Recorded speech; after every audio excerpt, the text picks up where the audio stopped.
আসসালামু আলাইকুম। সংবাদে আপনাদের সবাইকে স্বাগতম জানাচ্ছি আমি নুসরাত। শুরুতেই সংবাদ শিরোনাম। বাংলাদেশের সর্বশেষ গুরুত্বপূর্ণ আপডেট সংবাদে আপনাকে স্বাগত। শুরুতেই সংবাদ শিরোনাম, পরে বিস্তারিত। প্রথমেই জানাবো আমাদের হাতে থাকা সর্বশেষ গুরুত্বপূর্ণ সবথেকে তাজা আপডেট সংবাদ। সিরাজগঞ্জে নির্বাচনী মিছিলকে কেন্দ্র করে সংঘর্ষ, বিএনপির এবং জামাত ইসলামের পাল্টাপাল্টি অভিযোগ। সিরাজগঞ্জ ২ সংসদীয় আসনে বহু ইউনিয়নে নির্বাচনী মিছিলকে কেন্দ্র করে বিএনপি এবং জামাত ইসলামের নেতাকর্মীদের মধ্যে ব্যাপক সংঘর্ষের ঘটনা ঘটেছে। এতে অন্তত ২৬ জন গুরুতর আহত হয়েছে। আহতদের বেশ কয়েকজনকে ঢাকা মেডিকেল কলেজ হসপিটালে ভর্তি করা হয়েছে। এরপর জানাবো আশুলিয়ায় ঝুট ব্যবসায়ীকে গুলি। রাজধানী ঢাকার সাভারের আশুলিয়ায় আজাদ ৩১ নামের এক ঝুট ব্যবসায়ীকে গুলি করেছে দুর্বৃত্তরা আজ। সাভারের আশুলিয়ায় ৬তলা এলাকায় এই ঘটনা ঘটে। পরে স্থানীয়রা তাকে উদ্ধার করে চিকিৎসার জন্য এনাম মেডিকেল কলেজ হাসপাতালে ভর্তি করেছে। এদিকে আগামীকাল খুলনা যাচ্ছে জামাতের আমির। বাংলাদেশ জামাত ইসলামের আমির ডাক্তার শফিকুর রহমান আগামীকাল নির্বাচনী সমাবেশ করতে খুলনা যাচ্ছে। উত্তরবঙ্গের প্রায় জেলায় তিনি নির্বাচনী সমাবেশ করার পর এখন খুলনায় যাওয়ার সিদ্ধান্ত গ্রহণ করেছেন। সে অনুযায়ী তিনি খুলনায় মহাসমাবেশ করবেন বলে জানিয়েছে বাংলাদেশ জামাত ইসলামের নেতাকর্মীরা। তারা আরও জানিয়েছে এই সমাবেশ হতে চলেছে ইতিহাসে সবথেকে বড় ধরনের সমাবেশ এবং এই সমাবেশের মধ্য দিয়ে নতুন করে জামাত ইসলামকে আরও ভালো অবস্থানে নিয়ে যেতে চান ডাক্তার শফিকুর রহমান। জানাবো ডক্টর ইউনূসকে চাপে ফেলতে দিল্লির শেষ চেষ্টা, না ভোটকে জেতানোর পরিকল্পনা। নির্বাচনের ব্যাপারটি নিয়ে ভারত কোনোভাবে আওয়ামী লীগকে ছাড়া নির্বাচন মেনে নিতে পারছে না, তাই না ভোটকে জেতানোর জন্য নতুন ষড়যন্ত্র করছে ভারত বলে জানিয়েছে বাংলাদেশ। তাই সবাইকে গণভোটে হ্যাঁ ভোট দিয়ে ভারতের মুখে চুনকালি দেওয়ার জন্য আহ্বান জানিয়েছে রাজনৈতিক বিশ্লেষকরা। এবং সর্বশেষ জানাবো যুক্তরাষ্ট্রে উড্ডয়নের পরপরই বিমান বিধ্বস্ত ক্রুশ ও সব আরোহী সম্পর্কে যা জানা গেল। যুক্তরাষ্ট্রের মেইন অঙ্গরাজ্যের আন্তর্জাতিক বিমানবন্দর থেকে উড্ডয়নের পরপর একটি ব্যক্তিগত জেট বিমান দুর্ঘটনার কবলে সব যাত্রী মারা গেছে। প্রিয় দর্শক, এতক্ষণ শুনছিলেন সংবাদ শিরোনাম, এবারে বিস্তারিত। তবে তার আগে বন্ধুরা অনুরোধ থাকবে এই সংবাদটিতে একটি লাইক দিন। এই চ্যানেলে আপনি নতুন হয়ে থাকলে আমাদের সংবাদটি দেখতে দেখতে চ্যানেলটি সাবস্ক্রাইব করে রাখুন। কমেন্ট করে বন্ধুরা আপনার মূল্যবান মতামত জানিয়ে দিন আপনি বিশ্বের কোন দেশ থেকে বা বাংলাদেশের কোন স্থান থেকে আমাদের সংবাদটি দেখছেন এবং শুনছেন। আর বন্ধুরা, গাজা যুদ্ধে আপনি যদি নিরীহ ফিলিস্তিনিদের ভালোবেসে থাকেন কমেন্টে ইয়েস লিখে পুরো বিশ্বকে জানিয়ে দিন। এবারে বিস্তারিত।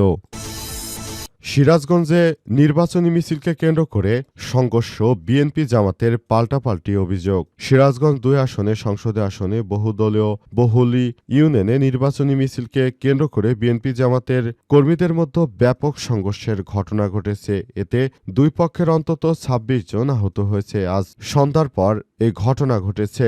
সিরাজগঞ্জ জেলা বিএনপির সাধারণ সম্পাদক সাইদুর রহমান বাচ্চু অভিযোগ করেছেন, আজ বহুলি ইউনিয়নের ডুমুরসা বাজার এলাকায় বিএনপির একটি নির্বাচনী মিছিল বের হয়। এ সময় জামাতের একটি মিছিল থেকে বিএনপির নেতাকর্মীদের উপর হামলা চালানো হয়েছে। এতে অন্তত ১৫ থেকে ২০ জন আহত হয়েছে। আহতদের উদ্ধার করে সিরাজগঞ্জ জেনারেল হসপিটালে ভর্তি করা হয়েছে। তবে জামাত এই অভিযোগ অস্বীকার করেছে। জেলা জামাতের সেক্রেটারি ও সদর ২ আসনে জামাতের প্রার্থী জাহিদুল ইসলাম বলেছেন, জামাতের মিছিলের পেছন দিক থেকে বিএনপির কর্মীরা হামলা চালায়। এতে উভয় পক্ষের মধ্যে হাতাহাতির ঘটনা ঘটে। দুই দলেরই কয়েকজন নেতাকর্মী আহত হয়েছে। এদিকে সিরাজগঞ্জ জেলা হাসপাতালের আবাসিক মেডিকেল অফিসার আরএমও ডাক্তার শিমুল তালুকদার জানান, আহত বিএনপির কর্মীদের হাসপাতালে চিকিৎসা দেওয়া হচ্ছে। তাদের মধ্যে ২ জনের অবস্থা খুবই আশঙ্কাজনক। প্রয়োজনীয় পরীক্ষা নিরীক্ষা শেষে উন্নত চিকিৎসার জন্য তাদেরকে ঢাকা মেডিকেল কলেজ হসপিটালে পাঠানো হবে বলে এমনটা জানিয়েছে ওই চিকিৎসক। আশুলিয়ায় ঝুট ব্যবসায়ীকে গুলি। রাজধানী ঢাকার আশুলিয়ায় ঝুট ব্যবসায়ীকে গুলি করা হয়েছে। সাভারের আশুলিয়ায় আজাদ ৩১ নামে ঝুট ব্যবসায়ীকে গুলি করেছে দুর্বৃত্তরা আজ।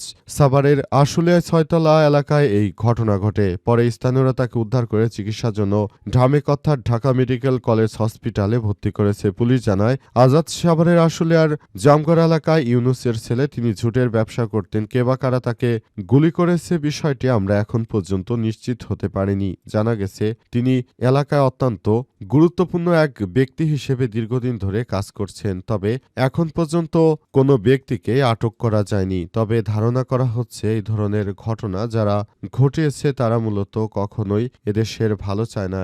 এই দুর্বৃত্তদেরকে আটক করার জন্য সর্বোচ্চ প্রচেষ্টা চালানো হচ্ছে। আশা করা হচ্ছে খুব দ্রুততম সময়ের মধ্যে দুর্বৃত্তদেরকে আটক করতে পারবে, এমনটা তারা আশাবাদ ব্যক্ত করেছে। তবে এই ব্যাপারটি নিয়ে এখন পর্যন্ত আসলে বড় ধরনের কোনো পরিকল্পনার কথা জানানো হয়নি।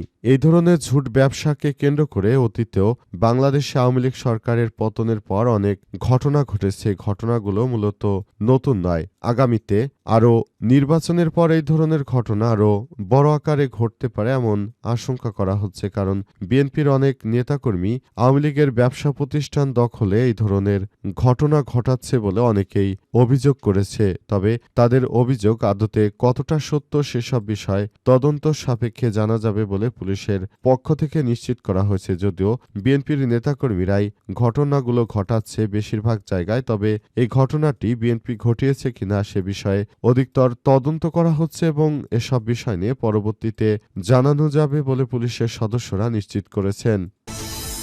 কাল খুলনা যাচ্ছেন জামাতের আমির। বাংলাদেশ জামাত ইসলামের আমির ডা শফিকুর রহমান ২৭শে জানুয়ারি খুলনা যাচ্ছেন। তিনি নির্বাচনী জনসভা করার জন্য খুলনা যাচ্ছেন। খুলনায় গিয়ে আগামী জাতীয় সংসদ নির্বাচনে সুন্দরভাবে সবকিছু পরিচালনা করার জন্য তিনি খুলনায় যাচ্ছেন বলে জানানো হয়েছে। খুলনায় গিয়ে তিনি সবকিছুকে সুন্দরভাবে গড়ে তুলতে চান এবং খুলনায় গিয়ে একটি আদর্শিক বাংলাদেশ গড়ে তোলার জন্য নেতাকর্মীদেরকে বিভিন্নভাবে তিনি বক্তব্য দিবেন এবং আগামী জাতীয় সংসদ নির্বাচনে কিভাবে জামাত ইসলাম জয়লাভ করতে পারে এসব বিষয় দিক নির্দেশনা দেবেন ডা শফিকুর রহমান।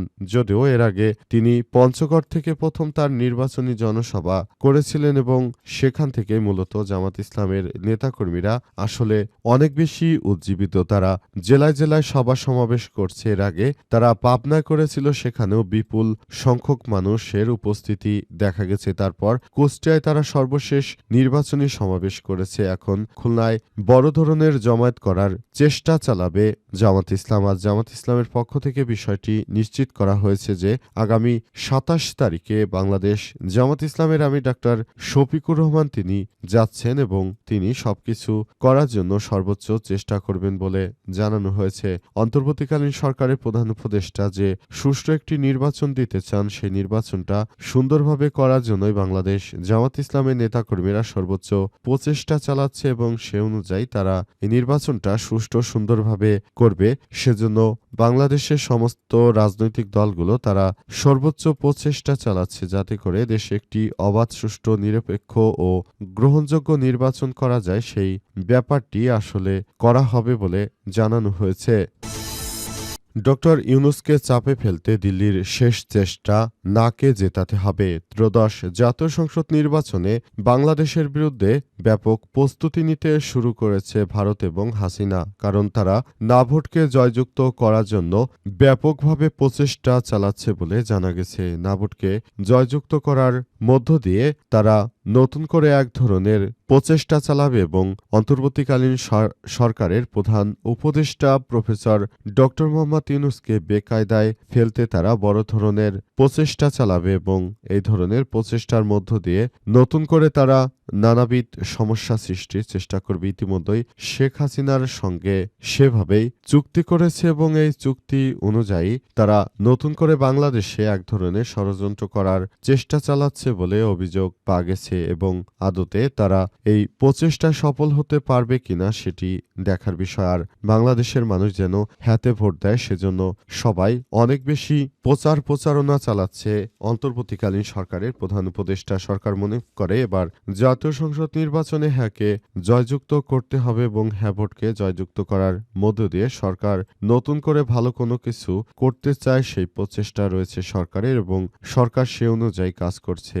আশা করা হচ্ছে এবার জাতীয় সংসদ নির্বাচন অন্য বছরের থেকে অনেক বেশি আলাদা হবে এবং ডিফারেন্ট হবে। এই নির্বাচনের মধ্য দিয়ে মূলত হ্যাঁ ভোটই জয়যুক্ত হবে, কারণ বাংলাদেশের মানুষ জানে হ্যাঁ ভোট অত্যন্ত গুরুত্বপূর্ণ। যদি গণভোটে হ্যাঁ জিতে যায় তাহলে প্রতিটি সংস্কার কাজে লাগবে এবং হ্যাঁ ভোট যদি জয়যুক্ত হতে পারে তাহলে জিতে যাবে বাংলাদেশ, হেরে যাবে ভারত। আর বাংলাদেশে কখনো কেউ স্বৈরাচারী কায়দায় রাষ্ট্র পরিচালনা করতে পারবে না বলে জানিয়েছে সরকার। সুতরাং এবারের গণভোটে সবাইকে হ্যাঁ ভোটের গুরুত্ব আরও বেশি বেশি বোঝানোর জন্য সরকার বিভিন্ন সরকারি প্রতিষ্ঠানগুলোতে ব্যাপক আকারে প্রচারণা চালাচ্ছে।